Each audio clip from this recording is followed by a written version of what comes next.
compliment sandwiches. No, not compliment sandwiches. Yeah, I'm going to do a compliment sandwich. It's going to be a compliment sandwich. It's going to have some good. It's going to have some ugly. And then I'm going to end with some good, because there was all of that in this football game. And I'm going to start with giving a little bit of flowers in this complimentary sandwich, man. I would say Dak Prescott and CeeDee Lamb, thank you. Thank you, Dak. Thank you, CeeDee, for picking up where you left off last week in Miami. Last week in Miami, Dak and CeeDee, they came out white hot. And all of a sudden, CeeDee must have stood for Swahili for Casper, because he got ghost.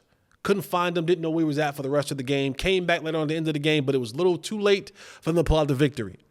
They came out this week and said, we're going to be hot. We're going to start hot, we're going to stay hot, and we're going to finish hot.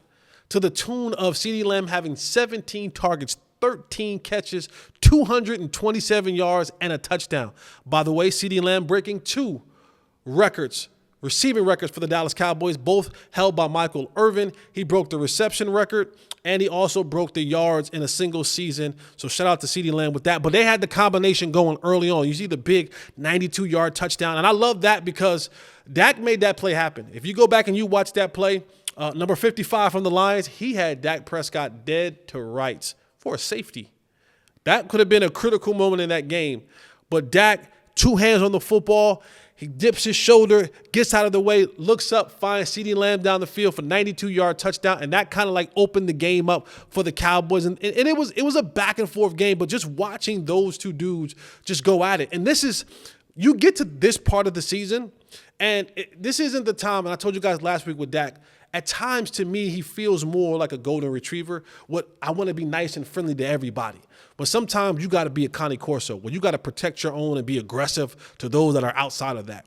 And I think he really aggressively, intentionally made sure that this game was filled with opportunities for CeeDee Lamb, because that's the best player on the football field. Like, let's be honest here. Like, let's not sugarcoat this thing.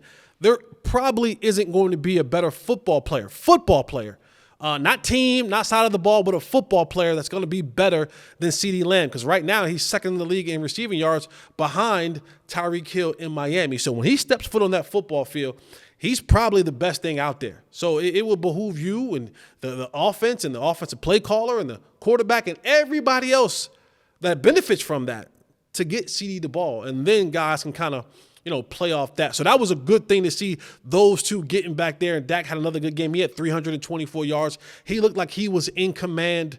Again, even though they had lulls often in that game, they found their way to kind of do some things.